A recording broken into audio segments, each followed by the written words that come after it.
go. All right, and it'll tell you there that it's live in a second here. There you go. I'm live.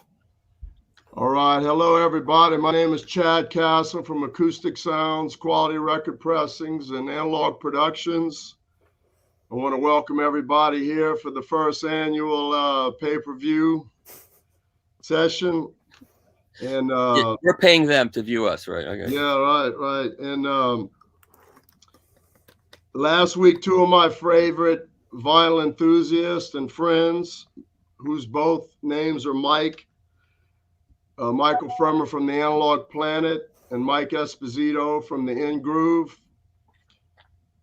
got into a little YouTube brawl over lacquers and a particular reissue label. And I think we're first going to stick to talking about the lacquers first. I hope by the end of this video that we're all on the same page and get working towards being vinyl allies again and not as enemies. And we're going to start, and we're going to talk a lot after the two talk about their points. Afterwards, we'll have a three-way conversation. And but at first, we're just going to start, and they're going to get to the facts. We're going to let Michael Fremer talk for the first 10 minutes or less, and then we'll let Mike Esposito respond. And we'll just try to keep it as simple as possible. So, Michael Fremer, go ahead. I'm ready. All right. First, I want to show you this URL. This just came into me today, and I would like you to write it down. It's corfaudio.com/blog87. And what this guy did, he is a friend of the Super Sense guy, Florian Doc Caps. And what they did was they took one of these Love Supreme lacquers, and they played it over 100 times in a row and did a spectrum analysis of each play that you can look at. And after 100 plays, there was no degradation of high frequencies, no degradation of the sound at all. And you can see this. And what we don't know is what will happen in 10 years with the lacquer, but absolutely no degradation of any kind after over 100 plays. So if you got that written down, that's a good start. Now, before I start with my position on lacquers, I just wanted to show you one thing. We talk about lacquers, we talk about acetates, and I just want to show you the difference between the two, in case you haven't seen it. So this is actually a lacquer that's used for manufacturing records. It's larger than an acetate. And this happens to be one of Org's 45 RPM version of Gladiator, and it goes bad about 10 minutes into it, so they just gave it to me. But that's a lacquer that's used for production. This is the first lacquer I ever got from Len Horowitz. It came to me March 22nd, 1990, my birthday. It still sounds great. It still looks great. It's fine.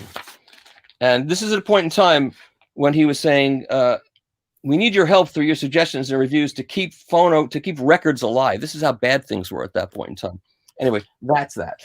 So I made a video of Tommy, part of Tommy, and also Buddy Holly. The Buddy Holly Lacquer was from 1995. The Tommy was from 2006.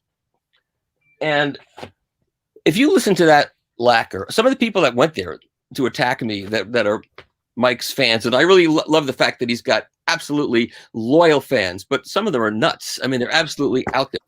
They didn't listen to that lacquer, because if they had listened to this lacquer of Tommy, they would hear that it sounds fantastic all these years later, all these plays later. When I go to hi-fi shows, I take this lacquer with me. I started doing that a few years ago. And I say to them, you know what? It's in my room. It's in my house. I have it. What good does it do me to have it here? I'd rather you hear it before it turns to a pile of goo. Well, it's not going to turn to a pile of goo. That's just me being a little bit hyperbolic. But I think it's fun to share these things because they're so much fun and they sound so good. And I think this lacquer from Tommy, after all these years and all these plays, still sounds better than any vinyl pressing of Tommy that you can possibly buy. So I've got a whole stack of these lacquers here. All of them sound fine. They don't degrade. They don't turn to dust. They don't lose information. And this is something that I can tell by hearing, by listening to them. Is a lacquer for everybody? No. You got to take very good care of it, obviously. But I've never played it on a strain gauge cartridge or any kind of special well, I have a pretty special turntable, but I just play it. I take good care of it. Once in a while, a lacquer will attract fungus, and you have to get the fungus off with a cleaning fluid. But other than that, they sound fantastic. And if you don't want to buy a lacquer, don't buy a lacquer. But I don't see why this is turning into a contentious issue. The lacquers that SuperSense are doing, and SuperSense there's a guy named Florian Doc Caps, and he's in Vienna, and he's an analog guy, a pure analog guy. I've known him for years. I've been to his store, and he's got a recording studio there, analog recording studio. He's got a printing press there, old school hot type printing press. He brought back Polaroid film. He thought it would be a good idea to try to get copies of master tapes and produce lacquers so people can hear what a lacquer sounds like. I don't see a problem with that. I think it's a good thing if you want to buy it. Your lacquer is not going to go bad after 5 plays or 10 plays or 20 plays. And I think I've established that by the lacquer that I put up on YouTube. It sounds fantastic. And I've got stacks of these lacquers from 20 plus years. And they sound really, really good to this day. And if you go to that site and check out the spectrogram, you'll see the lacquers will sound good after 100 plays. That's all I have to say about lacquers. There's nothing else left to be said. So on to you, Mike. Well, I mean, the first thing, while you were talking, I went onto the website, and the very first thing I noticed when I get 2 paragraphs in is a conflict of interest statement. The people who did this reporting own stock in SuperSense. So I don't even go any farther. I mean, it's irrelevant. They own stock in the company. Their opinion, to me, as a consumer, doesn't matter. But I mean, it's not the fact that those sound good, because that's irrelevant. In my video, I pointed out that they sound good. But I mean, I've just cited many, many, many people in the industry, including yourself. You just had said that you had it in a previous video that you did with Ken McAuliffe. You mentioned that these things are going to turn back. They're going to spring back into the nothingness that they once were. I mean, Steve Hoffman on his forum, his exact quote was, "Don't buy a lacquer. It's just silly. The surface degrades, whether it's played or not. It's a temporary playback music device, prone to any and all types of defects." Peter Letterman of Soundsmith, he did a long form interview talking about lacquers in conjunction with the strain gauge, but he said during his testing that a lacquer is playable 3, 4, 5 times, 6 or 7 with his best cartridge, like, the Hyperion, before you get a constant noise in the groove and the high frequencies get stripped out.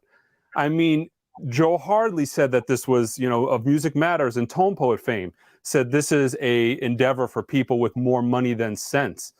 I just do not like the idea of telling consumers that this is a viable format. I think it makes us look poor in the industry when we sign off on stuff like this being acceptable, when at the very best, it's sketchy science. Maybe it lasts, maybe it doesn't. But when you're paying $450 to $600, depending on what number you get, because they have a sliding scale price-wise, I just think that's a poor service to the consumer. You are asking people on a whim to pay big money for something that more than likely is not going to last, from the consensus of pretty much most professionals out there. And I'm not willing to do that when there's so many great vinyl alternatives. And like I mentioned in the video, for $35, we got the acoustic sounds from a better tape. How do I tell somebody in good conscience that go this route, get this? And I'll say this, and I haven't really even talked about this on any of the videos. The reason I made this video to begin with is people had contacted me because, repetitively, because I do a lot of reviews on my channel. For those who don't know me, I talk about sound quality. I do shootouts. I'm pretty known for that, to where I take every single version of a record of significance, and I go over the sound quality of each of those. So people were calling me and asking me, emailing, wanting to know my opinion of this. And my opinion is, this is not worth your hard-earned money. Do not spend money on this. I mean, I can't reiterate that more, especially when there's so many good alternatives. I would hate for somebody to buy one of these acetates, get this thing home, and who knows? Again, we don't have a track record of this particular program. What happens in 3 or 4 years if this doesn't pan out? If it turns goo, if it turns to dust, if the lacquer starts cracking? I mean, I don't want to do that to the industry to where people become suspect of these types of things. It's bad for business. It's bad for everybody's business. It's bad for the hobby. It gives us all a bad look. And I mean, that's where I approached this video. My video was, if you got everything in the world and you're a John Coltrane fanatic, like, there's Beatle guys. I've got many customers. They got to own everything Beatles. If you're that guy and you got to have this on Love Supreme, I totally get that. You should go out and buy this Super Sense lacquer. But if you are buying this thinking you are going to reach audio nirvana with this thing, you're going to be having this long-term, high-quality playback, I just don't bet on it, because the consensus is these things don't last. And the only people that are saying that these things are possibly going to go are the company that manufactures them, the company who owns stock in them, and you. And I got to say, I'm curious. I just don't know why this is something that I just seem like, Michael, this is a really bizarre horse to die on, to go and defend this company. And I just don't understand the logic of it. I mean, and who's to say on those 2 test pressings, I've got the Kevin Gray Analogue Productions 33. I bet you we put that thing on, it sounds better than that acetate did. And it's $40. I mean, there's Who test pressing Tommy, 45 RPMs floating out there. I'd imagine that sounds every bit as good as that acetate. Granted, it wasn't a mass-produced product, but my point is, after a couple of repetitive plays, you now have what that vinyl record is capable of. And after 3 or 4 more plays after that, who knows? It's a toss-up. And I'm not willing to recommend people gambling their money on a purchase. And that's all I have to say about that. Well, Do I get a retort, Chad? Do I get a quick retort? Okay, Oh, I think we should both retort. Okay. Well, So first of all, both of us have conflict of interest, if you want to go there. So you sell records, and I review records, and I get some for free. I buy thousands of dollars worth of records. So when people would say I get stuff for free, you got to not go there. That's a lot of baloney. I buy a lot of records, and I review a lot of records. And if I don't like a record, I'll say so. I really resent people questioning my ethics and my honesty, because it's really annoying to me. I've spent 30 years trying to revive vinyl. I've helped do it, and I really resent people saying that about me. Now, the guy in Europe comes out and says, and I hear this a lot, the guy in Europe comes out and says, here's the truth. The conflict of interest is that I am involved with this company. Fair enough. But to take 100 plays and to completely dismiss what he has to say is simply not fair. He's coming out and telling you the truth. The truth is he's involved in the company. He did 100 plays and shows you the spectrogram. You can believe it or not believe it. That's fair enough. But I think I believe it. I believe it because the lacquers that I've played, this Tommy lacquer, after all the plays and after all the years, sounds better than any vinyl version of Tommy you can get. Now, I'm not saying you have to buy this thing. I'm with Mike. Don't spend your hard-earned money if you don't want this thing.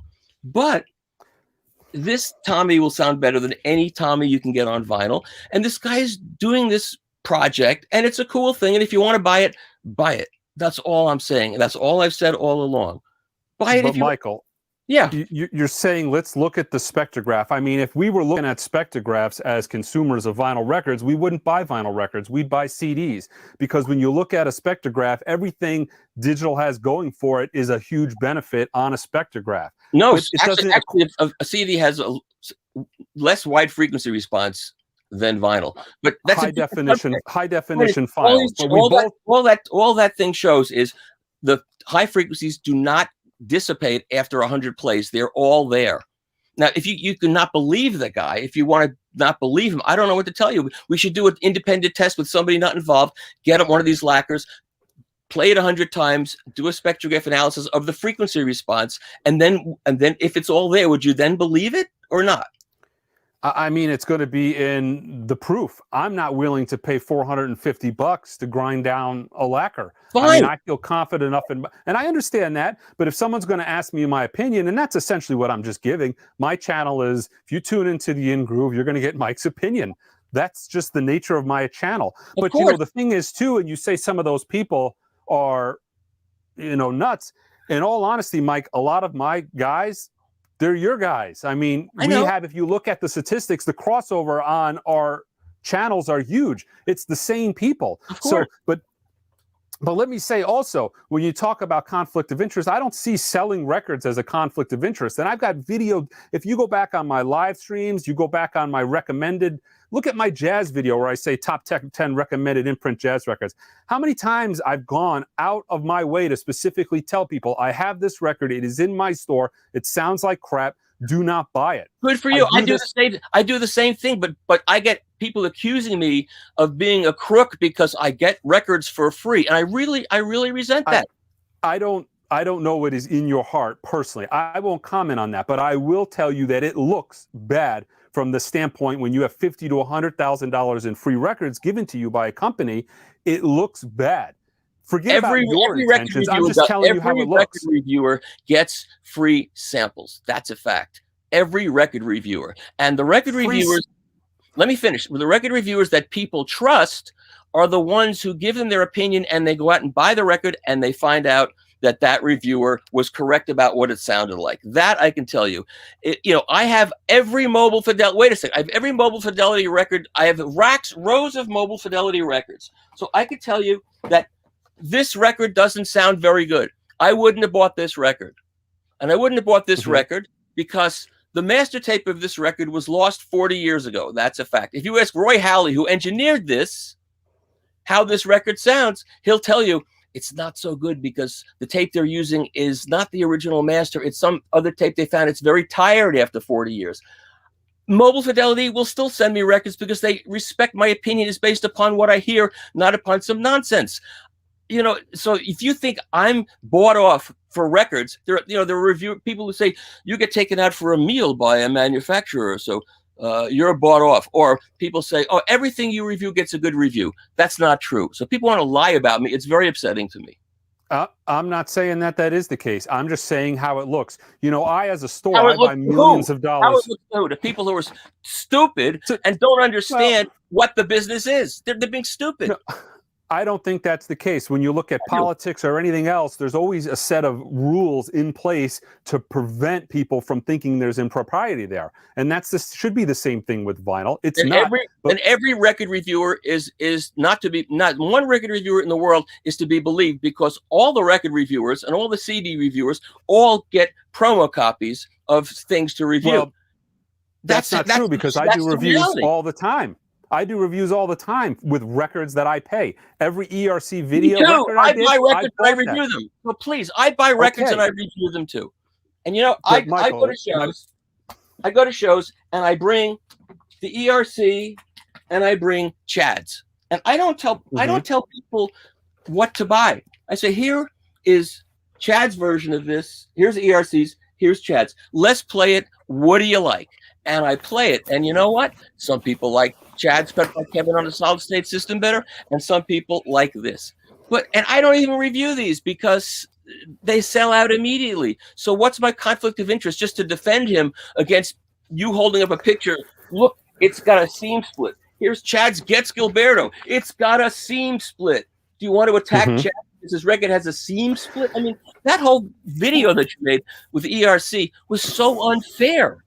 You had a Michael, your customers send you a record that he repacked without the rice He paper. did not repack it. He did not repack it. That record was sent to me sealed. Well, hold on a second. That's an important point because you keep mentioning it. Yes. That record was sent to me sealed. I opened that record. It was sent to me just like this Bill Evans. I opened that record. I ultrasonically cleaned it at the store. I put everything back in the box. I got home. I was so disappointed. That's what caused me to do the video. And look, at $575, it is unacceptable for any errors, any whatsoever. If you are going to place yourself at the top, if you are the Bugatti of vinyl, No you mistakes. need to deliver the product. Mistakes. You're saying that no mistakes. A human None. being is there are human beings, there are companies, there are manufacturers who are infallible and never make mistakes. That's ridiculous. First of all, let me tell you something. Every record that he sells that I've ever gotten has a rice paper inner sleeve. Every single one. Not one does not have a rice paper inner sleeve. So I don't understand how you got one that didn't. But anyway, if you have it, press it, you get another copy. It's ridiculous. I had it. MoFi makes But defectives. Chad has defectives. Everybody presses defective records. I don't know why you're putting them on another pedestal. He makes mistakes. Well, let me tell you. You get a bad record, you get a replacement. That's all. Let me tell you why. Give me a second to respond here. You don't know why I put them on the pedestal. I put them on the pedestal because they have put themselves on that pedestal. When you are asking 4 times the price of a one-step or a UHQR, you've now put yourself on that pedestal and you need to deliver the goods. They're a small volume operation. 300 records, a record with a bubble should never go out. And look, the thing is... That's ridiculous. Let me talk. The record goes out with a mistake. People make mistakes. If he didn't replace the record, he'd be right. But he replaces the record. So what are you talking about? He has to replace the records. There's no option not to replace the records. Otherwise, he'd be getting chargebacks. Right. He's a reputable guy. Y'all hold on a second, please. All right. I mean, I think y'all both had y'all's. Let me talk for a minute. Sure. Talk a minute. Yeah. So, you know, you pulled up those 2 Prestige, one that we did and one that ERC did. You know, ours were $35 at the time, and they're $40 now. We had the deep groove, which they didn't have, which wasn't easy to do, which nobody does. Right. We had the flat edge profile, the 200-gram flat profile, flat edge, deep groove, tip-on 28-point tip-on jacket, mastered by Kevin Gray off the original master tapes. And there's a lot of praise given to ERC, which, I mean, I haven't heard them. Well, that's an issue. What? It's an issue, and it's a different sound. It's an all vacuum tube system. It gets a different sound, and some people like. I haven't heard them. You know, I've got one off the mouth. You know, one that I'm quite happy with what Kevin did. Sure, you should be. And you know, if they were $100, maybe I would try one, but I don't feel like I need to try one. And it's probably just a different flavor. But, you know, when the New York Times interviewed me about the topic, they asked me what the difference between our record and their record was, and they told me their records were $495 or $500, and I said that, you know, the difference is $465. That's very funny. But well, there's another difference. It sounds different, and some people prefer, you know, some people. I sell $1,000 records all the time in my stuff too. That's right. I don't have anything against. Listen, anybody can ask whatever price they want for anything they want. Exactly. And you know, and we get a lot of customers, you know, oh, they're greedy. They're asking. You know, we just got this collection of unplayed 1967 originals, and people were accusing us of ripping people off, but they were selling as fast as no matter what price we put in, they were selling. In fact, you're making my point. You're making my point. All 300 of these records that he sells for $500 sell immediately because people want them. That's all there is. And I don't have nothing against it. It's ridiculous. Can I say something? Sure. The thing is, though, and this is the thing, and I look at this as a store, they don't sell 300 records because people want them. They sell 200 100 records because the people want them. I guarantee you that a huge percentage of that business is people looking to make some money on the flippers You don't market. know that. You don't know that, and that's not fair for you to say that. You don't know that. Look on Discogs. Look on Discogs. Look how many of these things remain sealed. I mean, the amount of these things that are out there are staggering of sealed records, and when there's only 300 of these from the jump. It's just a lot. Whatever. If somebody And so wants people to put them buy, on Discogs for more money. No one has to buy them. I mean, people are speculating on records since forever. People But buy. you know, the thing is, people buy multiple copies of One Steps. I know people who buy 5 copies and they go on Discogs and sell 3. You can't blame the record company for that kind of thing. You just can't. It's not fair. I don't. Then don't. Michael, I'll tell you though, I blame the record company because the first Way Out West had defects. The second Way Out West had defects.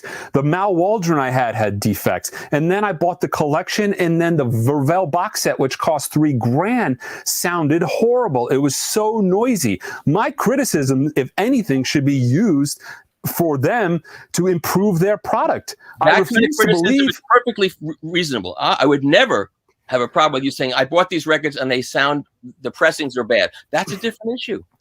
Michael, where do they make the records? Where made are those things made? Record industry makes them. And record industry is a very good pressing plant. It's a commercial pressing plant that Sony used to own. Just like RTI has one press that does special records, and the record industry has one press that does special records that they do their best stuff on. And that's just a fact.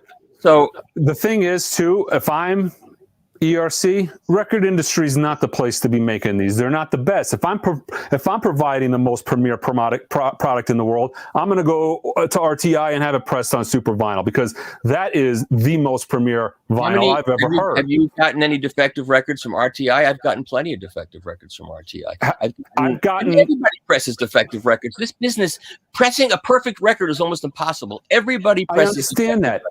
But we're talking about economies of scale. If you have 10,000 records you got to ship out, there's a big difference between you have 300 records you have to visually inspect and ship out every month. It's very easy for somebody to look at those records to prevent these issues. It's not that hard. We're talking about a very small quantity of records. Fair enough. I think if they're willing to replace it at their cost, which they do, then that's fine. And I haven't had that bad. If I got that bad luck, there's always going to be some defective records. Yeah, that's right. It's inevitable. Okay, and it's, but it's funny that to me, we're doing the same thing, mastering off the master tape. We're doing actually more deep groove, flat edge, flat profile. Yep. And they're $35 now. They're $40. And all everybody wants to talk about is these $500. It just blows me away. Well, that's the subject at hand. That's all. Your record's not the subject at hand. That's all.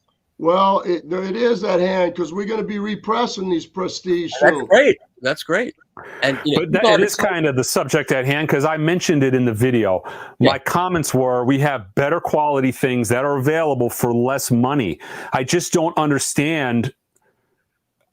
It's not the money. I buy $500 records all day, every day. That's not an issue for me. Right. But I just don't understand the mentality of buying these things, because in my experience, the 4 that I've heard, there's a lot left to be desired there. They're just, the quality is not there. The sound's not there. And that Sonny Rollins, it was used. They used the defective tape. There was massive dropouts in the tape. Well, wait a second. Wait, they used the master tape, and it had to be the same. I saw the master tape. They sent a picture of it. It's the same tape that Chad used. I don't know whether it deteriorated since Chad used it, but I was there when that was mastered, when Chad had that mastered at Bernie's.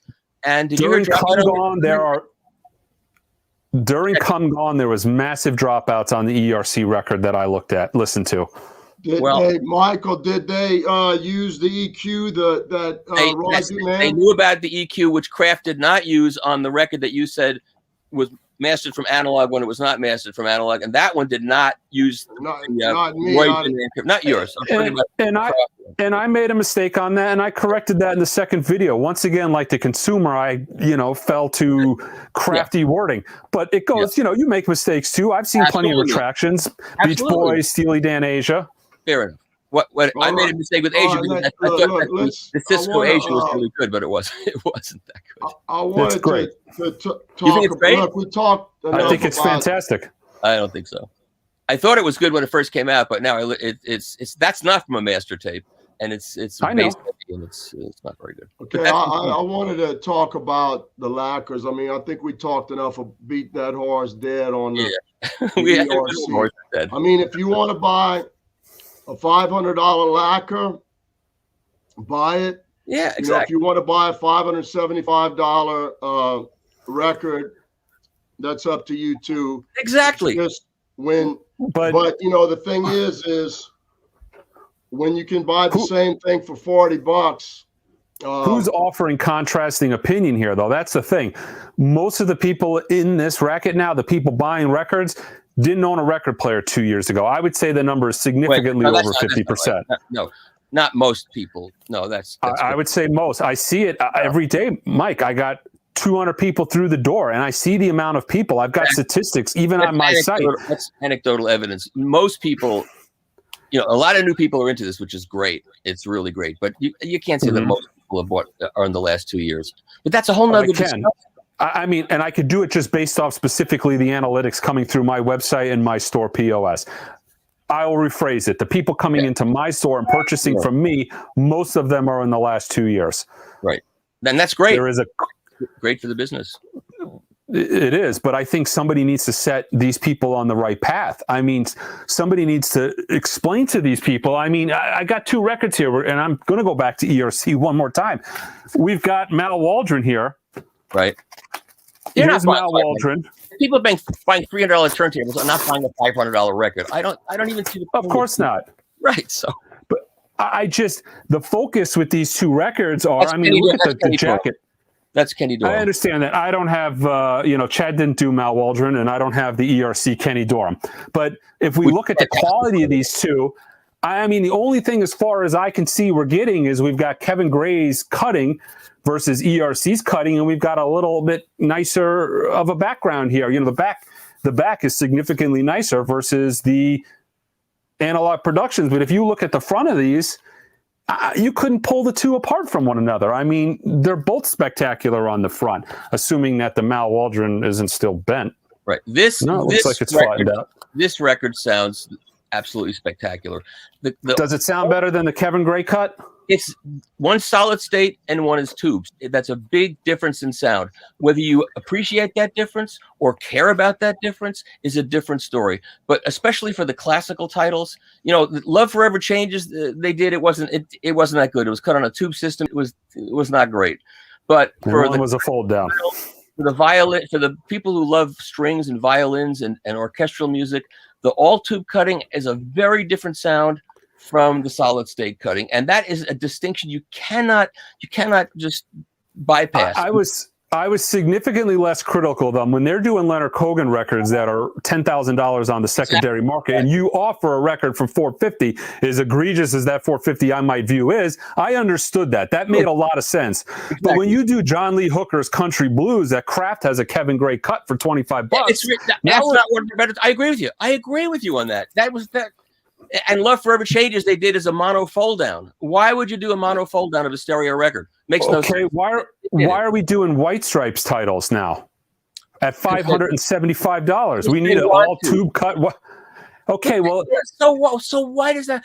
People go crazy about $10,000 phono cartridges, but let me tell you something: a $10,000 phono cartridge is insanely great. But I don't get on people's cases, so we have to let that go. But it looks a little bit like a cash grab when you're doing a Third Man Records all tube cut. It looks a little bit like a cash grab, and it just plays into what I'm telling you. No one has to. I understand that. I understand that. Yeah, hold on a second, man. Look, they can do whatever record they want. Exactly. When they only make 300, they're gonna sell them. So Yeah. It doesn't Please matter. tell me, You though, know, if- Michael, why you're so quick to defend them. I mean, why don't you defend me? I bought 4 records and they were all defend had you too. issues. I defend you too, but I can't be defending you when you hold up a split. That's not fair. That's all I'm saying. On a $475 record? Yeah, come on, man. Everybody, Chad's got he's got a wall full of split records. Split records are Louis DeJoy. Blame Louis DeJoy at the post office. That's what causes you cannot. There are things you can blame the company for. Bad pressings, yes. If they're willing to replace the pressing, fine. But there's a limit to It wasn't one. It was a cumulative thing. It was 4 records, one after another. I mean, that grates on you. I'm telling you, I hear it time and time again. I get emailed all the time. Y'all hold on a second. You're in very bad luck. Hold on a second. I have all of them for free, and I haven't heard those problems. Is it possible, though, that they're screening the records that they send you a little bit? No, they're sealed like everybody else. Will y'all calm down a bit? I'm calm. I'm calm. Y'all saying the same thing. You're right. I mean, it's reminding me of that Trump-Biden debate. No, that's not true. No, please. We're both talking here. Okay. Well, as frustrated as was watching it, being the watcher of it.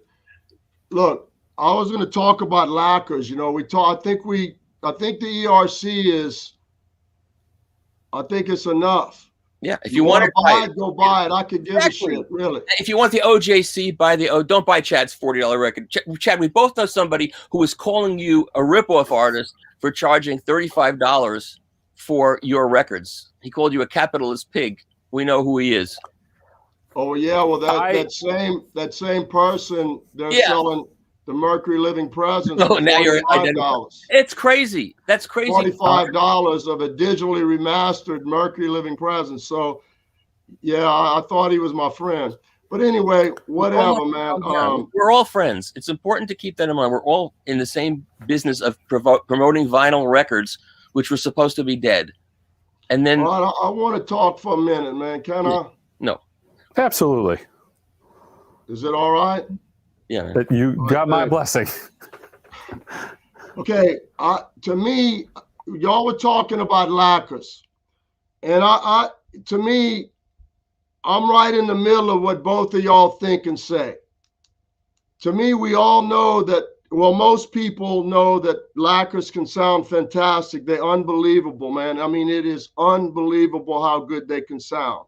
And I also tip my hat off to any company that wants to push the envelope on high fidelity and make the listening experience better for us at home. You know, that is like a gangster move that this company is doing. Like to think of, wow, how can we raise the bar? How can we get the listening experience to the consumer better? Where we want this to sound as good as it can. Let's blow them away. And a lacquer can do that.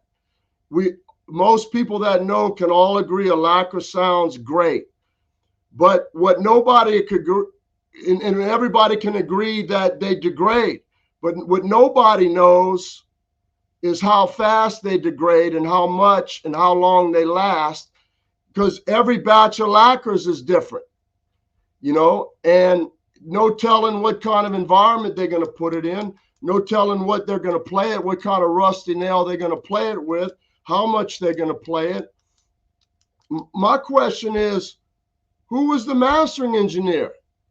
I'd rather a record cut by Ryan Smith or Bernie Grumman or Kevin off the master than some unknown name I never heard of.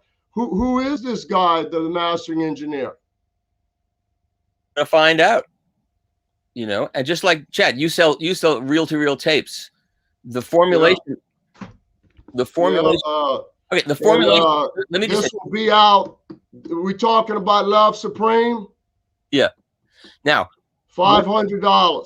What tape formulation do you use?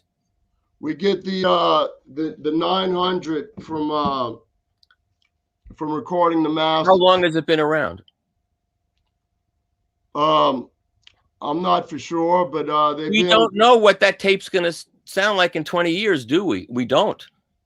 Ampex made 456 thinking it was a great formulation, but We know what happened to that. Yeah, but you're using an example of the worst one. Yes, we don't know what this tape is going to do. But I mean, we played tapes, Scotch 111 from 1957, and bulletproof. You know, it's great. It's bulletproof. Yeah. Well, I mean, listen, I don't look. Everything in life's a risk. You want to buy a lacquer, you're taking. No, that's fine, but I think a lacquer. I'm 100% okay with that. To the guy that come up with the idea, and it's kind of cool that, you know, I'm in the business. Michael's in both. Both of y'all are in the business. We get lacquers, but a lot of consumers don't get the chance to buy a lacquer. Yeah. And I think it's kind of cool that they get a chance to buy a lacquer. And if the mastering engineer does a good job, they're going to be in for a surprise. Yeah. But that thing ain't going to last forever. If they get their fingerprints on it, it's bad. If they don't handle it correctly, it's bad. Yeah. And so there's just a lot of pros and cons. To me, I think I'm right down the middle of what both of y'all think. And I think it's cool that a consumer can buy something that they normally can't hear. And I do think they sound fantastic and can't, but the mastering is the most important thing. But the one thing that I have with me right now that I'm going to, is I have somebody that knows a little bit more than all three of us. I was going to say you two, but all three of us put together. And Gary Sahlstrom's in here. And I don't think Gary fucking knows how long it's going to last. What word was that? What word did you use there? What word? Sometimes you got to emphasize shit. You know what I mean? This is Gary Sahlstrom. Gary, when did you first start plating records? 79. He's got a conflict 79. Plates records. So yeah, Chad asked me to just enter into this as far as my perspective on lacquers, which is, you know, I'm not here to criticize anybody or anything else, but what we did, my experience starts with Wakefield Manufacturing in Phoenix in 79. And in the 80s, we were doing the Angel Records line of classical records for Capitol EMI. And we were running into a lot of high-end loss, high frequency loss, and did extensive testing and found that the lacquers they were shipping to us, we weren't necessarily getting them next morning. Now, Phoenix, as everybody knows, can get really hot. So we found exposure to heat and time created a high frequency loss situation. We did a lot of testing, a lot of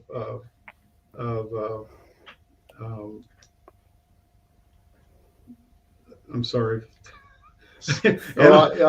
Analyzing. I'm not used to this. So, and we did find that there was quite a significant amount of high-end loss, and that's overnight when exposed to a little bit of heat. You know, why were you playing lacquer? We were like 15 years old. We got Chad had found a couple, and we plated them and made test pressings, and they sounded freaking beautiful.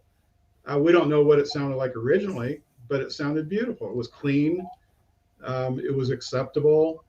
You know, what did it sound like compared to the day that it was cut? Who knows? Who knows? Right. I'm sure there was a difference. Buyer beware, though, and that's the point I've been trying to make. A lot of people don't know what a lacquer is. They need to be made aware of, what a lacquer is and what could possibly happen, and that's all I tried to do. Yeah, I come from more of a standpoint of it's a medium to get from the tape or the file to a record, and that's really the only viewpoint that I have. But Gary, I mean, we all know that the reason we try to get things at QRP right in the bath as soon as possible. We don't time. Yes. Temperature. We don't want any pre-echo, created from the groove sagging. We get the lacquer in as quickly as possible. And for what reason? Mainly for high-end loss, and we don't want the lubricants that migrate to the surface can create an issue. I call a lacquer flaw. It's a little bubble of oil that bursts and can create some pops. Can I ask you a question, Gary? Yeah. It's just a hypothetical. You personally, would you buy your last copy of Love Supreme as, say, just $100 lacquer or a $40 Acoustic Sounds LP? Would you buy a $100 lacquer or the $40 version? It's going to be your only copy of Love Supreme, and it's going to be your last. Well, I mean, it's not really a very fair question, but it'd Thank be the you. vinyl. That's not a fair It question. would absolutely be the vinyl. But Yeah, I Okay, would I buy, don't really want to get into the argument. Michael, I would buy the vinyl too if that was the question. That's not the question. But Okay, A no, lot I've of got people- Gary. Listen, I've got Gary in here to talk about what he knows that we don't know. I asked him, why do we kill ourselves to get it in the bath right away? Because it's degrading every moment. The temperature matters, that he puts it in the bath matters. You know, and you, so here's a question. You know, they lacquers degrade, right? Mhm. Yes. Yep. All right. And if you play them, they degrade, right? Well, sure. Yeah. Right. And if you have them for a long time, they degrade, right? Right. Okay. Now, what happens? You say the oils ooze to the. They migrate to the surface. I think the lacquer becomes a little bit harder surface over time. You know, yeah, it's a we don't know when it stops the transformation. I mean, I don't know if it's degrading is the right word, or the transformation of the groove, the material, the nitrocellulose acetate. It's in a state of flux as that those lubricants come to the surface. So we all know they degrade. Yeah. What we don't know is how much and how soon. So basically, the whoever buys one, I mean, I'll buy lacquers. I mean, you know, you just got to know what you're getting. You got to know that it's exactly. I know you said it, Michael, and Michael knows it. They degrade. If you got the money and you want to hear, you know, a lot of things in life that if you want the best, you're paying for it, and you might not have a lot of uses. You might only be able to. It's like some expensive bottle of wine. You know, every time you play it, it gets worse. This record, but if you want, you know, audiophile heaven, and you're willing to pay for it and see what it sounds like, then buy the thing. But don't call the company crying if it degrades or if you mess it up. If somebody wants to, I wouldn't sell this record, but if I were to sell this for $450 or $500 to somebody, I promise you, when you play this, you'll crap in your pants. And this has been played since 2006, many, many times at shows. It still sounds absolutely fantastic, and I think it's going to keep sounding fantastic. You know, it's like Let me say something here. Basically, what we agree on is. Let me say something though, Chad. If you want to hear the pinnacle, then don't buy a lacquer that sounds like the master tape. Why don't we just save our money and buy the reel-to-reel? That just really seems to me like the real solution here. Again, well, listen. Buy the reel-to-reel. Don't buy a lacquer that sounds like the reel-to-reel. In about a month, you can do it. And I know Michael wanted to make the point that tape doesn't maybe last forever. Well, I'll bet I'll put my money on this. You got to buy a good tape recorder to play that back, though. So that's another issue. You know, it's great. But if you've got the money to be buying lacquers, you got the money to be buying a reel-to-reel deck. I agree, but not everything's going to be on reel-to-reel. No, let me talk about the mastering engineer. We don't even know who this guy at cut the lacquer is. So that remains to be seen, Chad. That's a different issue. I agree. I know, but listen, that's as important as any. That's just as important. I got Chad still. I got a turntable specialist in the house. We're gonna get to him. But so we got the reel-to-reel. So let me talk. We're talking about John Coltrane, all right? Now, I know my customers. I know what they like to see. They want to see the sausage, how it's made. All right. Talking about that John Coltrane. This right here is a one-off tape copy of the 30-inch per second half-inch tape.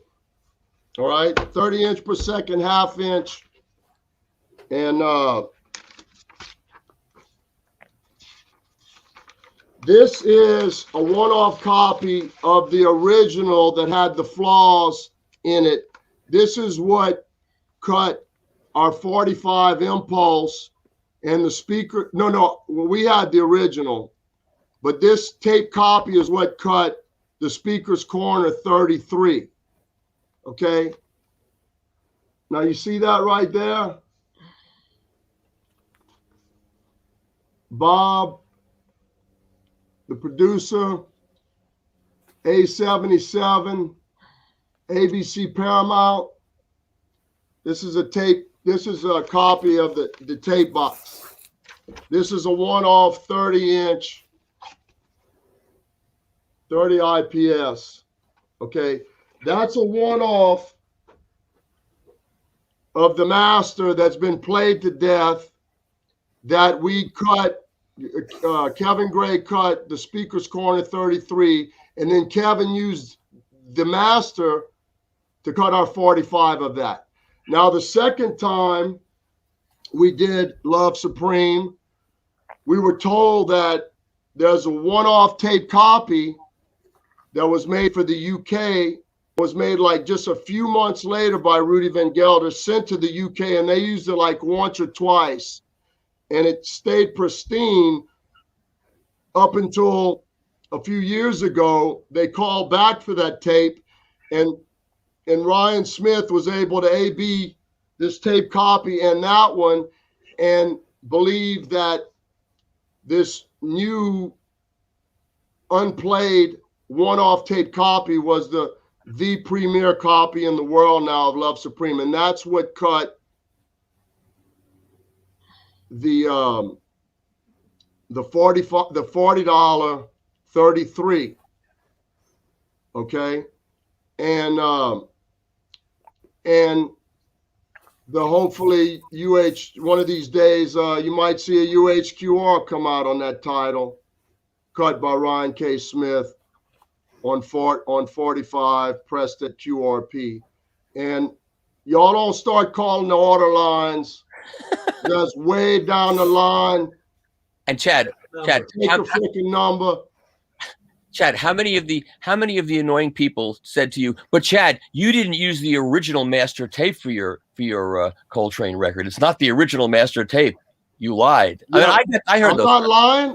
I know you're not. I know you. I'm saying that people, because you used a better copy than the original master tape, people complained. I got the complaints on my website because you didn't use the original master tape. You used a copy that was better. They don't have to buy it. They can wait. I know. Yeah. Use the best one that was available. We could have used the inferior one. I'm gonna trust Ryan Smith. Of course, you're right. I'm not But arguing. anyway, here's a tape copy. So you saw a one-off tape copy, okay, from the original. This is a one-off tape copy, EQ'd. That's a non-EQ'd one-off tape copy of the original. This is a EQ'd copy of the UK tape. It's also 30-inch per second, half-inch, freshly done on 9/11. Is 9/11 tape meet your standard, Michael? I don't know. We'll come back in 20 years when I'm dead, and you can tell me. Well, you're 75 now. We'll Right, man. So let's hope you can come back in 20 years. But I'm working on it. So we're going to use this. We've got 9 ATRs done by ATR Services with half-inch flux magnetic head stacks. We're going to run 8 of these at a time off of that one-off tape copy, and that's coming soon. So Chad, soon. Give us a couple of weeks, then you can call and order. So Chad, that tape that you're selling is a 3rd generation tape or 4th generation tape. Which is it? Okay, so the UK tape was a one-off copy. That's the 2nd generation. And then this tape is an EQ copy, 3rd generation, and this is made from that. 4th generation. So what'll be interesting is to compare a 4th generation reel-to-reel tape, as good as it could be, versus the record played back on a really good turntable that's a much earlier generation transfer. That would be an interesting comparison. Well, also they made a tape copy of that of the flawed master. Right. But the thing is, it's not going to be the tape. The reel-to-reel will just slay it, because if it's off the record, you're losing what? How many more generations making the stamper, father, mother? That's So- an No, issue. he's talking That's an about the lacquer is not, but to me, to me, this is a better investment that will last longer. It's also fragile, and somebody can mess it up. It's also something that does wear a bit. Yeah. But I don't think it's anywhere as close to being in the same situation. Now, more people have turntables. Listen, we're going to sell every one of these we make, and the guy that made the lacquers is going to sell every one he makes. Yeah, it's great. I You can think it's stream all cool this for stuff for them. I So- think it's cool. It's a cool idea. I take my hats off to anybody that wants to get creative, bring the listener closer to something they've never experienced before.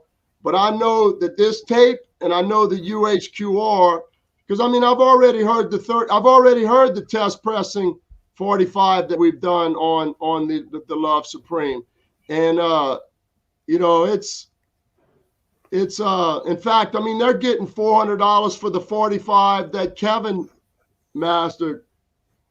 So that's some interesting stuff, because y'all talked about different music in the so that's all of that I just said also goes for ballads. What ballads was the actual master on ballads. So there may be a UHQR one day, and there will be definitely tape. But here's a couple of things y'all talked about. Y'all talked about the heavy vinyl series, or Michael Fremer did, that was done. Then on this particular record, we found the original part from the 1959 original part, okay? And we made test pressings, 200-gram test pressings from the original part for the original album that goes for $500 a piece. That's pre-COVID. It's probably $1,000 now. So we found the part, and it's a fixed pitch cut. So we made the part, and we listened to it, and we said, wow, that would be cool to release the original part of a $500 record and say you're getting the original record on virgin vinyl pressed at QRP. But then when the master tape still exists. So all those, that guy that wrote the thing about all those tapes burning, some of the tapes are gone, but a lot of them still exist. Yep. This one still exists, thank God. And so I'm like, well, wow, that would be cool to release that original record and show us what original record would be on 200-gram virgin vinyl. But it was a fixed pitch cut. And then when Kevin got the tape, and this tape and Kevin's cut blew the original away. So we're like, that makes no sense. Why would we want to release the original when this smokes it? So this is our copy. And we got Graham Nash came to Salina, and that's how he made the name up for the Hollies. And we played it for him. And anyway, he wrote some liner in it. This is going back on the press. So here's the original, and then here is ours.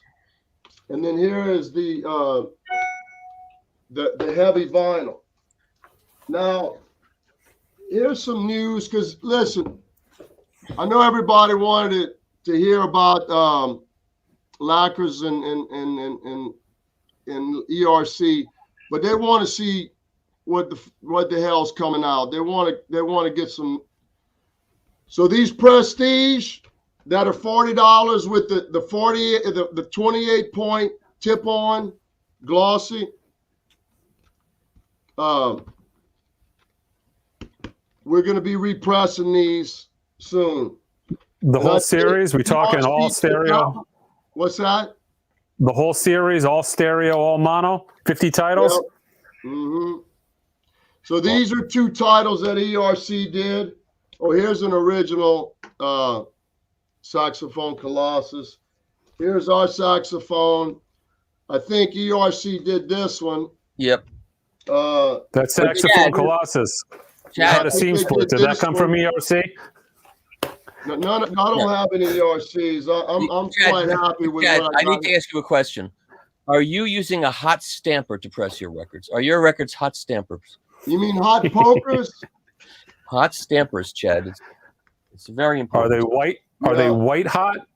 Yeah, I've got a hot stamper of a Kinks album, and I'll show you what burnt vinyl looks like. That's what a hot stamper produces. Here's this is gonna tape, possibly UHQR. Don't call us for a couple of years on it.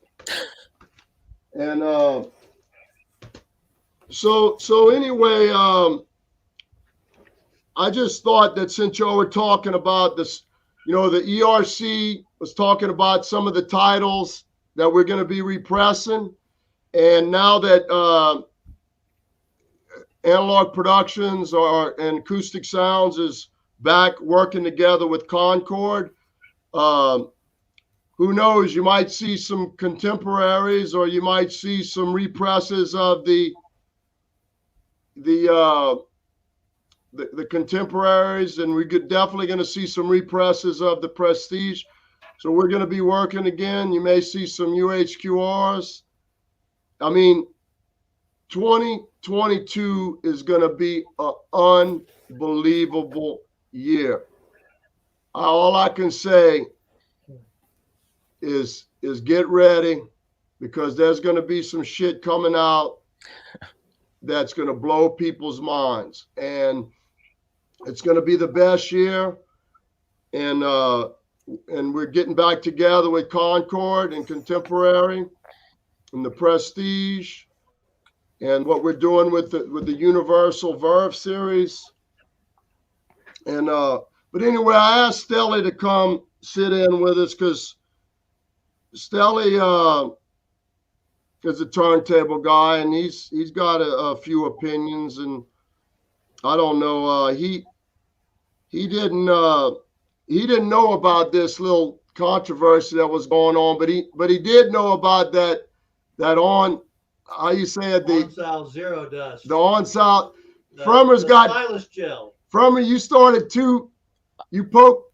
I didn't start that. I reported what somebody else discovered, so I didn't start. No, I know, but Stelly's in the audio side, so he didn't know about the little Lacquer ERC thing. But boy, he was on the stylus thing. But I don't know. I brought Stelly. Okay, I let Stelly watch. Well, Yeah, we were talking about it over lunch. Stelly's seen a lot of turntables and a lot of cartridges. And have you had that experience with that Unzao thing, or no? I've not seen deposits with it. I mean, there's been a couple of companies who've made like stylish treatments that I've noticed. I've actually cleaned off of styli that have been baked on there. Yeah. Where cartridges were sent in for a retip, and I always inspect pickups, and I could see that it was just garbage that was caked on. Did So you there's see a the way to pictures? support the stylus where you can clean it under a microscope, and I'd send it right back to the customer and say, whatever you were doing, don't do that anymore. Did you see the pictures that J.R. Boyclair posted on? I did see his pictures, and he's got better magnification than I have access to, but I've always had wonderful luck with the gels. I mean, I aggressively brushed styli, and the gel removes hair and different things at the base of the stylus where it meets the cantilever, and it almost looks like it polishes things. So that's part of my regimen. Yeah. I mash it down there. I mean, whatever the stylus tracks at is what sees the gel. And just a quick dip does an amazing job. I think people have to be very careful, though. They've got to be careful using that based upon what those pictures show. And, you can't see that stuff with a naked eye. So No, but if it's doing anything wrong, you will hear it. And yeah, I had a call into Lewis Dario at Ortofon because it was referenced that one of the Ortofon didn't recommend it. I was led to believe in some of the readings, and there was also a customer who on the facets on the face had some deposits that was causing mistracking, and so I wanted to get some clarification on that. But you know, if analog sounds good, it is good, and if you know, the opposite is also true. But I've always had really good luck with those things and have recommended them. So we got some comments. Somebody said, "Let's get back to the fight." Okay. No. Hey, Chad, I got a very important question coming here from my audience. They want to know where my UHQRs are. They're on their way, and no bullshit. Good. No bullshit. Good. There you guys got it. Don't email me. They're on the way. Yeah, the check's in the mail. I promise not to. No. So let me just tell you on the kind of blue, we pressed the 25. We finished pressing them. We're sending all the wholesale orders out as we speak. We're going to have about 500 left, and that's it. So it's virtually out of print. You know what I mean? So they had a lot of people, you know, people that, you know, of course, they wait till the last minute. And then I have a lot of friends out there. They're going to call me a year from now. For all my friends that's going to call me a year from now and ask me, "Hey, Chad, old buddy, old pal, you remember me? You got one of them UHQRs." So right now is the time. I mean, did you sell all of yours, Mike? I did. So whatever Mike got was, which is a shitload, is a small amount more than a buttload, which is don't ask Chad how he measures that because it's really I got a couple of shitloads. Right. So I'm gonna, Stelly, what do you like as far as the talk about tape and lacquer and ERC? And I mean, I keep going back to that one night when we listened to nothing but lacquers at your house. Yeah. I mean, it's enjoyable to listen to a lacquer, but and the material, it sounds soft. It is soft and it sounds that way. I mean, and it feels like you're wearing it out, you know. They really have the presence. A lacquer has presence, and since we own our own pressing plant, a lot of times Bernie, our mastering engineer, goes, "Hey, Chad, we're going to send you a lacquer of what we're mastering." Of course, I can't tell you what that is right now, but I'm like, "No, man, send me the 14. We're going to send you an acetate reference on what we're cutting now for you to hear to see if we're making the right moves." And I'm like, "No, Bernie, send it on the 14-inch lacquer because we own our own pressing plant. We can do the whole thing. We can do the whole thing, and if you came out good, you wouldn't know it." Well, if it came out good, we already got the part made, and we already saved the money. But for the most part, I want to hear the final product. Because listening to a lacquer, they sound so good. It fools you. You know, you're going to like it. You're just going to go, wow. So there's just like in the world, everything's a risk. And everything is pros and cons. Yeah, that's right. And it's a pro and con on the lacquer thing. It's kind of all it is. I agree with a lot of things Mike said. Well, they both Mikes. Both of you say. And I agree with a lot of things y'all both say. We agree on more things than we disagree. That's right. It's just, and the buyer beware. Mike at Ingrooves is saying buyer beware, and so am I. And Fremer's saying, listen, you can listen to these things and they sound good, and they do, depending on the mastering engineer and the equipment. But let's just assume it's only as good as the weakest link. You know what else? You know what else, Chad? Kevin cut the Buddy Holly record that I was involved with in 1995, and he cut it again for you. And yours sounds so much better because his cutting system improved by that much. And Kevin's cutting system is much better now than it was when he had his plant his cutting system at RTI, because a cutting system is just a stereo in reverse, and you hear a cutting system. So yeah, you're right. It was amazing how much better. Kevin's in control of all of his variables now. that's right. Which he may not have been at that time. But Right. the Buddy Holly that he just cut from the original tape that was supposed to have been burned, and we had pictures.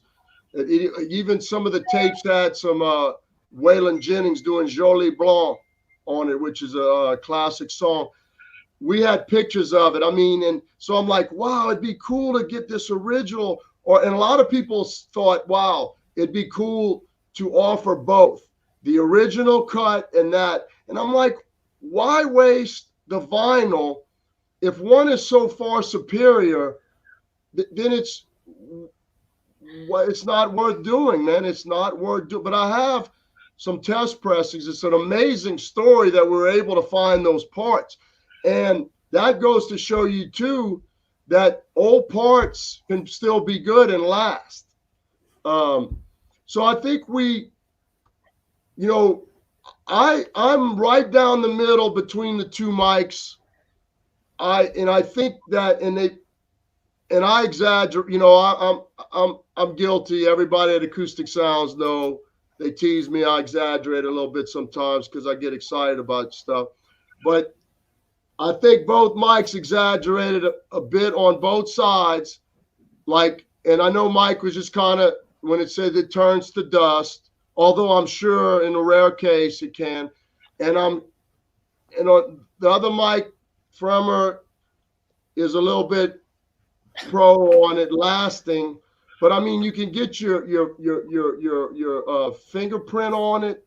It's harder to clean, but buyer beware. Everything's a risk. There's gonna be a lacquer is cool. It's kind of cool that a consumer can get to hear a lacquer because we all have, and I think it's cool of the company trying to come up with something nobody's done. It's a very cool idea. It's a crazy idea. It's a lunatic fringe. I mean, it is. They have got a job to do like nothing else. I mean, it's unbelievable how much work they're going to have to do. And you know what, Chad? If the cutting engineer doesn't do a good job, and if the lacquers don't sound good, I'm going to say that. I'm not going to not say that because I've been bought off. That's the part of this whole thing that really pisses me off. That people think I'm bought off or I don't tell the truth. I don't think we have agendas. No, you can fix that, Mike. Just auction or just do a giveaway on your website with all those ERCs. No, thanks. But if anybody believes I can be bought, there are people that say, the manufacturers take you out for a meal. Yes, if you think I can be bought off for a record or a meal, no, sorry. Listen, man, I agree that all four of us got into this because it's our hobby. Okay, I know that. I know Stelly. I know Michael Fremer. I'm just starting to meet Mike Esposito. I know that there's no way we would be so deep into this. Chad, why don't you talk about what it was like when we first got started with this in the 1990s and what people said about us and they laughed at us and they mocked us for. Well, move on down the hall, they would tell you. Yeah, I would say that Michael Fremer stood up on CBS Sunday, CBS Today or whatever those shows are with Brian Gumbel. And a lot of people tried to embarrass you. I would have never wanted to stand in front of a camera and debate these engineers, like real engineers, about digital and analog. And you stood toe to toe. You haven't waned. You've been right there. We've been there together. We know who was there at the beginning, and we know who ran. We know all the Johnny-come-latelys that are coming back. Oh, I was there the whole time. Yeah, right. The first son of a gun I saw running.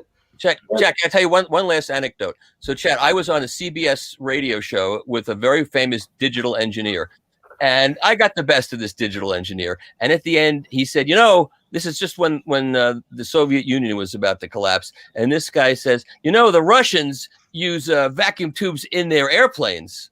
You know that? And I said, I know, and that's why their planes sound so much better than ours. Well, I really appreciate the look.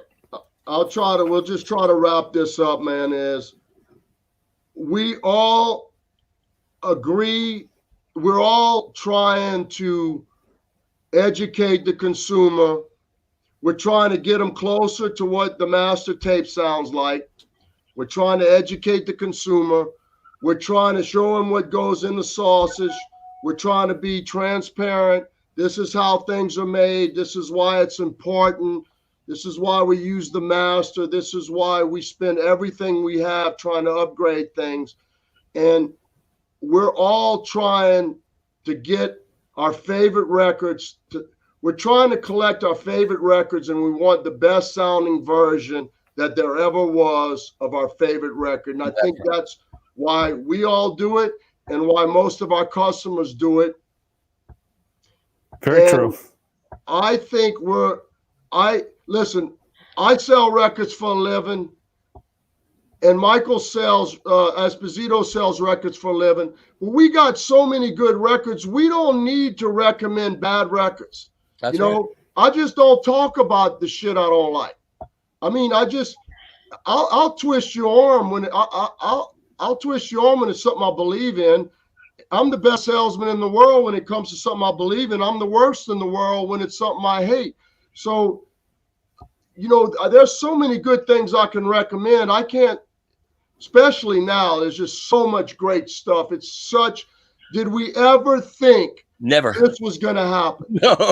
No. I talked to Joe Harley about that. It's only getting better. So I think that I know, Michael Fremer, I feel Michael Fremer is ethical as he can be, or as I feel he's ethical. I've been dealing with him a long time. I haven't seen anything, and that makes me question. I sell records for a living. When I go to buy something, I want a salesman, because I know if I go to buy a car, I don't go, oh, that guy's just trying to sell me something. He knows way more than I do about it. When I want a turntable, I ask Stelly, just tell me what to buy. I don't care. Just tell me what to buy. I don't have to stick my head up a cow's butt to see where butter comes from. Is that where butter comes from, Chad? I did not know that. I want it. I know what it tastes like, and if it tastes good, I'm the taster. I'm the last ear before it hits the consumer. I'm the consumer, and I think we all are. I want it. Yeah. Just like the mastering engineer, he's got the last chance to improve, make this sound the way he thinks a consumer wants to hear it. And then I get to listen to that mastering engineer and say, wow, it's a little bit bright, we just, I think we're all in the same team. I think y'all got a little out of hand there for a moment. Well, the one thing I'll say too is I'm friends with both of y'all, and I talk to both of y'all all the time. And I just happened to be talking to y'all when all this shit went down, which was like, this is just crazy, right? And everybody was freaking out. And I was like talking to both of y'all, and I got the feeling from both of y'all that y'all wanted to bury the hatchet. And I was talking to both of y'all, and without really saying it, I could feel that both of y'all wanted to bury the hatchet. And that's when I kind of mentioned to both of y'all, man, maybe we ought to have a video where we can talk about all this and close it at the end with what we all agree upon. And both of y'all did not hesitate. Yeah. Y'all both wanted it, and y'all both said it quickly. Yeah. Hey, let's do that. There is no hatchet here, Chad, and there should not be. And that was never my case. Well, that's You know, saying, I mean, we had two disagreements, and that's really, it should have never been thought of as anything more than that. It's okay that two people disagree on this, and you're right. I would say we agree on probably 98% of everything, and I do advocate for vinyl, and he does the same thing. So you're right. I did this because I don't want there to be any animosity. I don't want to be walking down the halls of Exponent and it to be weird. That's never was my intention. I just want to be able to disagree. And that should be 100% okay. I know it doesn't happen much in society anymore, but it should. We should be allowed to disagree and then go on about our business. Yep. And most of what we disagree on is about degree of disagreement. That's all. You know, I think. Yeah. You know, when those Super Sense lacquers come out and I get one, and if it sounds lousy, I'll say it. I don't care. And I know the guy. It doesn't matter that I know the guy. I review hi-fi equipment. That's nothing that bothered me. Someone said, "Oh, Fremer only reviews things positively." All these audio reviewers. I review a lot of things negatively. And after I give a product a negative review, I walk into the room where that manufacturer is at a hi-fi show, and I go say hello to him and see what he says. I reviewed an audio physics speaker once. I owned that speaker for a long time, and I walked into the guy's room, and after I gave it a bad review, and I said, "How's the show going for you?" And he said, "Till you showed up, fine." But you know, it's fine. I don't mind being yelled at by people, but if I don't like a product, I'll say so. I really don't like people making broad generalizations about audio reviewers being bought off because of advertising or whatever. Most of the audio reviewers I know are honest people trying to help people buy equipment and get good equipment and know what things sound like. And that's all there is to it. And it's the same with records. The way reviewers do review records. If you review a record because of some political thing or because you were given a record and it's not good, your credibility is going to be gone pretty quickly. You know, Mike's working capital is his record store and his records. My working capital is my credibility. That's all I've got. And if I blow that, I got nothing. The ERCs, I will never sell those records. Never, ever, ever. Anybody that gives me a promo record stays on my shelf until the company goes out of business. Then I'll sell it. But until then, I will never sell a promo record from any label. I just want people to understand that. You know, the thing is there was something that all reviewers get free records, man. You know what I'm saying? It's just the way it is. And, you know, it's up to the company whether they want to send a reviewer and take a chance and spend the money on a chance that he might review it. And, you know, I've known that since the beginning. And that's I mean, Michael needs the records to be able to talk about them, but since he loves records, it's a perk of his job. But, you know, it's just like the perk of my job. I mean, I never thought I'd be emailing back and forth with David Mason well, I was going to mention a few, but I can't mention them yet because I can't talk about but, you know, like I'm buddies with, you know, hanging out with Bernie Grundman or Doug Sachs all day or you know what I mean? Or Kevin Gray, you know, listening to Bob Marley Masters, you know what I mean? Or working with artists to review their test pressings with them. Yeah. That happens a lot too. Yeah. And so I know that we're the luckiest 4 people there is, man. It's the way I see it. And then our customers are so cool, you know, most of them. Hey, you know, no, these are definitely first world problems right here to be able to argue about sound quality on a lacquer versus a reel. And that's definitely not lost to me. I mean, this is an awesome job, and to be able to do this is fantastic. Yeah. Right. To be able to hear be at the mastering session of a Marley album or a John Coltrane album, you know what I mean? Or a contemporary record and hear the master and then work with the guy that's been doing it and then work with the plating guy and then get the test pressing. I mean, it's fun to wake up to that. But, you know, on the other hand, it's still a job. There's a lot of work. There's a lot of frustration. It's not all easy. But anyway, I think we ought to probably wrap it up. I mean. Okay, we should each have a final statement. Okay? Okay, go ahead. I'm looking at some of these comments. One guy says, Get a free LP is one thing. Getting 500 free LPs, come on, that's not the same thing. You're right. Well, you do this for 30 years, and you know what happens? You end up with thousands of free LPs. I don't know what you're talking about. No, this is being involved in this business. Chad and I got into this when it didn't look like vinyl was going to be around. It didn't. It was like a really bad bet that this was going to come back. And we've both been able to do pretty well because it's come back and because Chad makes great records, and he made great records from the beginning with master tapes, working with guys like Doug Sachs and Bernie, and it's worked out well for everybody. And everybody I know in this is an honest broker trying to do the best thing to help the industry and to help consumers. And I get those, I get people coming up to me at hi-fi shows. A guy comes up to me, I'm talking to a surgeon, and this guy comes up to me, puts his hand on my shoulder and says, "You've changed my life." And the surgeon says to me, "I save people's lives." I never hear that. So I know I'm doing the right thing. I know how people react to Chad, and I'm sure when people come into your store, Mike, they're happy. I wish I had a store like yours near me, but I don't. And maybe someday I will.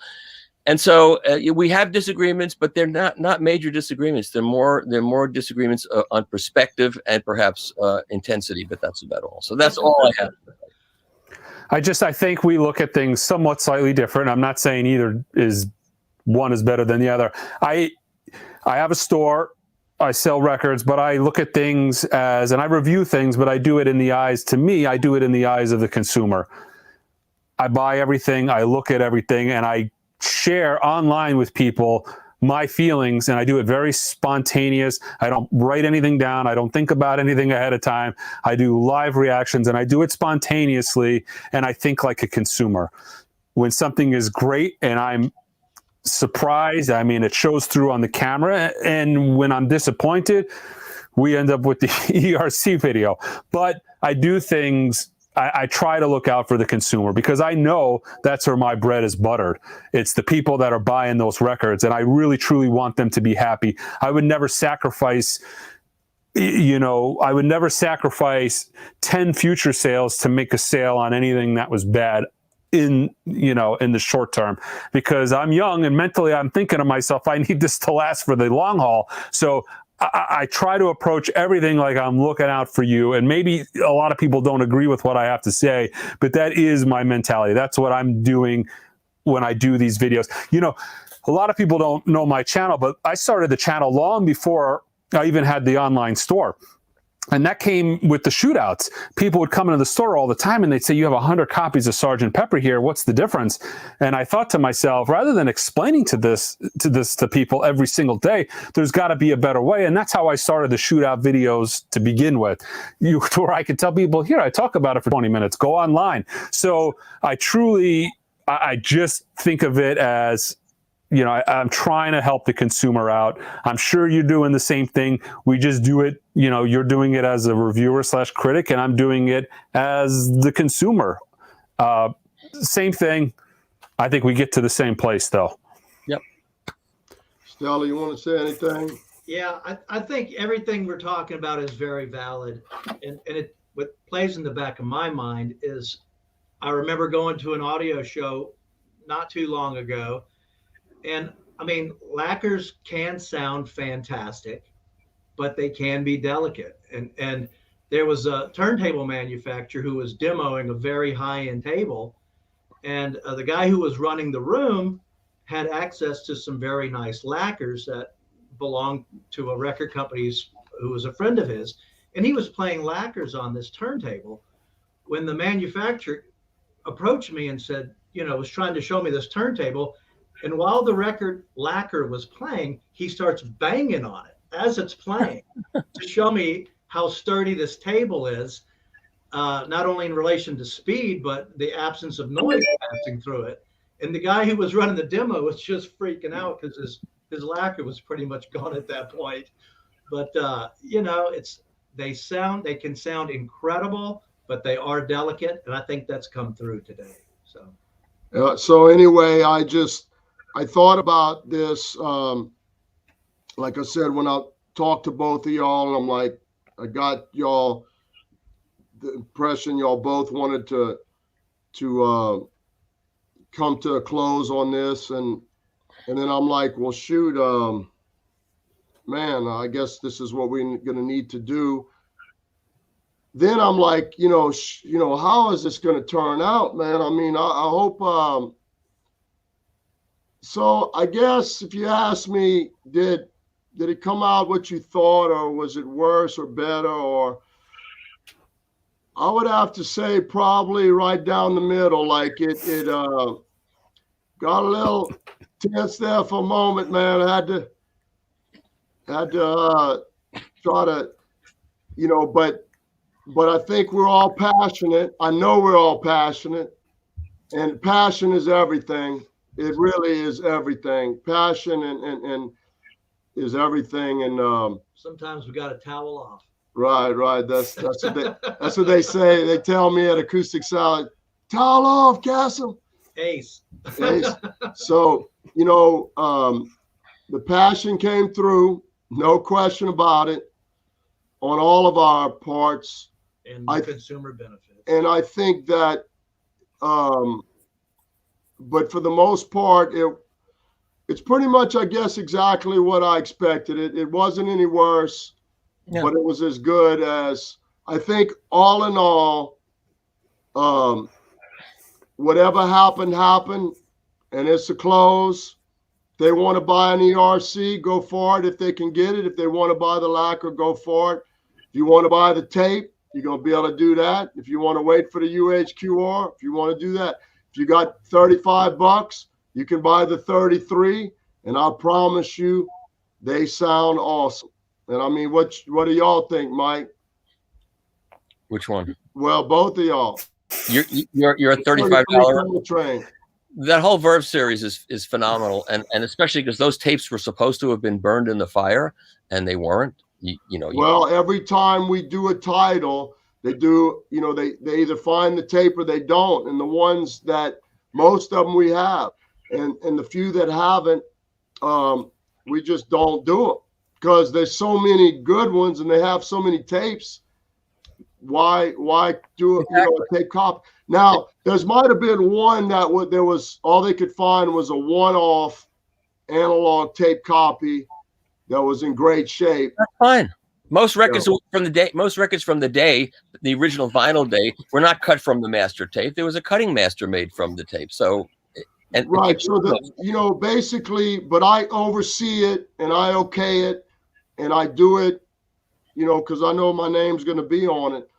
So, Esposito, what do you think of the— I mean, it's you touched on this earlier. It's an absolute fantastic time to be into vinyl. I remember 10 years ago, you would wait months before something interesting came out.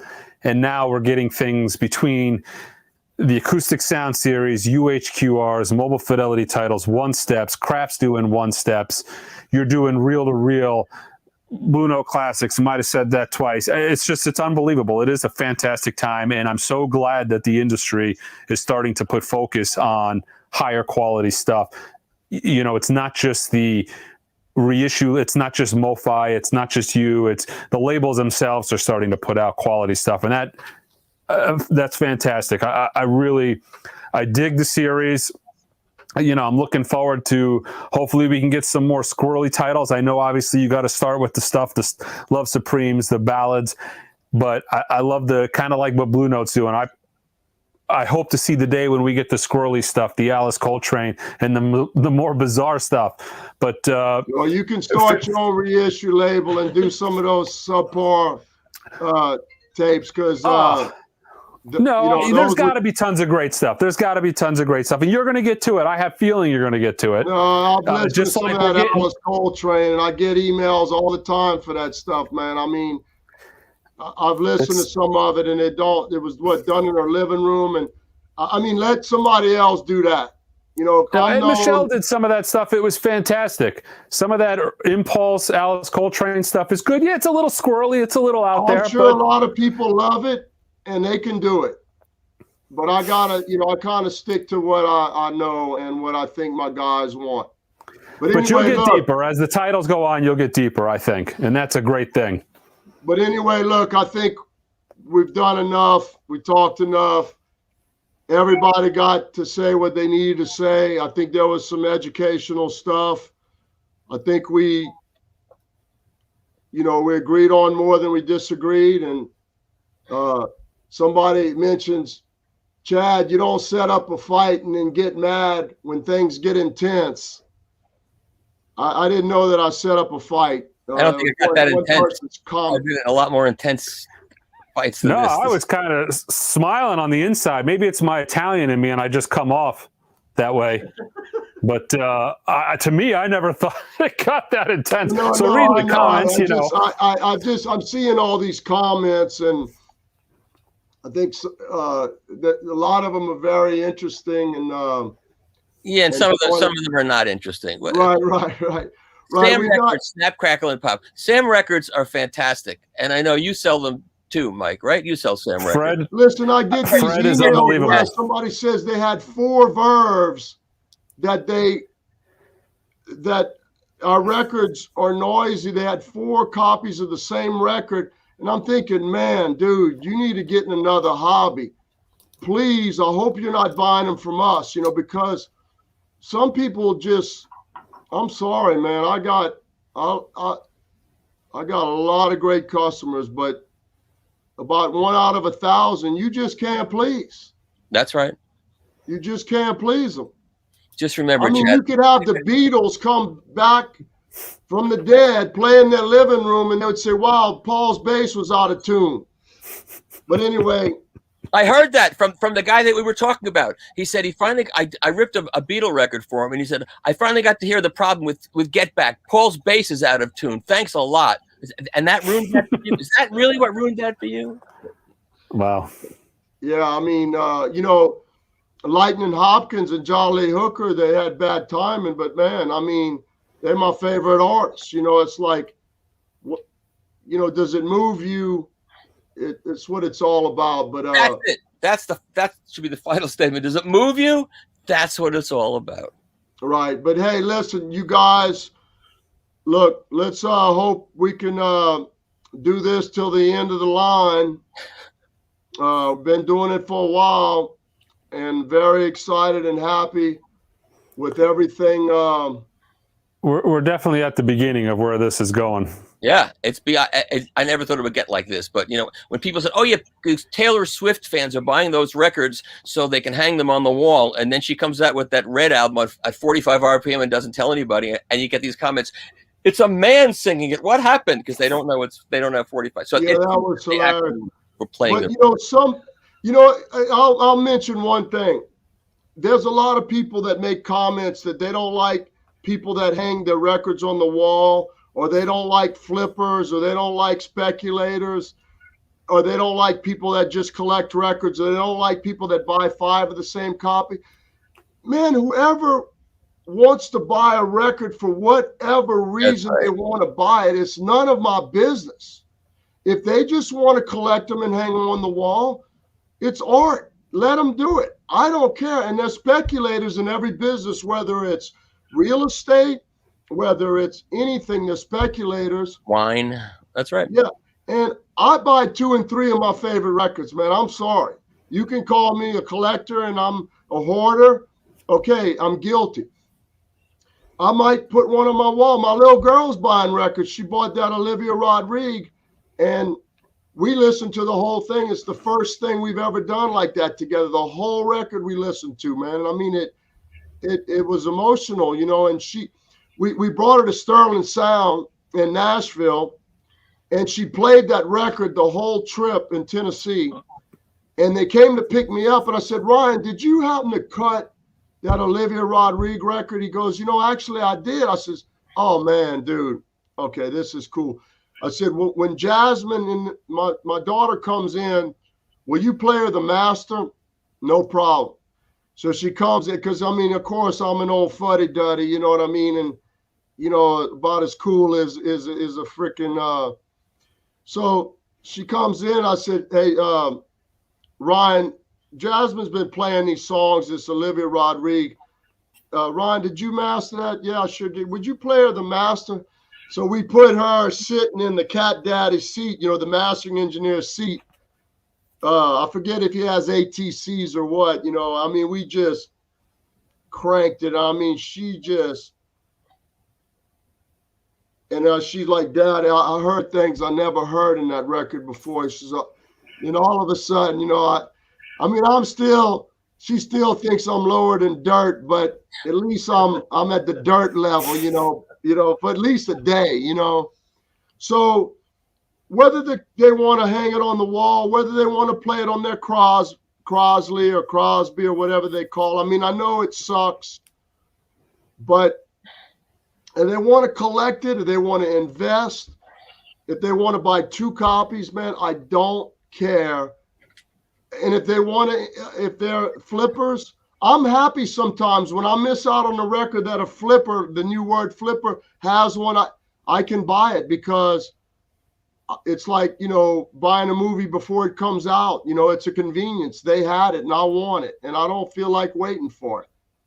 And that's what I have to say about that. I don't know how y'all feel about the flippers and the people that collect records to put on their wall or whatever. It's their business. It's their money. It wasn't that long ago that people were getting rid of all their records for $1 a piece or throwing them away. You'd find boxes of records by the garbage dump. It wasn't that long ago. So the fact that now records are being considered, something that you can sell for more money than you paid for them, and it's an investment. If you're too young to remember that, that's what happened. It was all my records for $1 a piece or for nothing. Just take them. And what's happened now is unbelievable because of the difference. That's how I got into it. I couldn't, growing up in the 90s, I couldn't afford CDs. And I had my pick of the litter vinyl-wise. You go into flea markets, 50 cents, $1. So that was before the internet, that's how I got music, and it never left. Well, I'm going to end with this. Some people are saying, that they get frustrated because the flippers buy it, and then it's not available. But man, when these records come out, you have to get on our email list, or maybe Mike has an email list, or watch Michael Fremer's. You got to buy them when they come out, because like with Love Supreme, we pressed maybe 10,000. They went like that. Okay. Then it took 13 months to get it back on the press. So, buyer beware. Get it when it comes out. That's the last word on this. Thanks to both of y'all. I hope y'all are pleased with. I'm not a moderator like Mr. Fremer is, but I did what I could. So hopefully everybody enjoyed it. Thank y'all very much. You did a good job. All right, we all did too, and I hope that I hope somebody learned something. Thanks to Gary too. Yeah, and Gary. I mean, hey, we just happen to have a plating engineer that knows about lacquers, and a turntable specialist, and I mean, we had some qualified people that had opinions, and we made a lot of different points. Yep. Now it's up to the consumer to do what they want with their money. Absolutely. Keep carrying the All right, cool. until next time. We'll see you. Peace, guys. Thank y'all. Thanks for doing it. Okay, bye-bye. Bye-bye.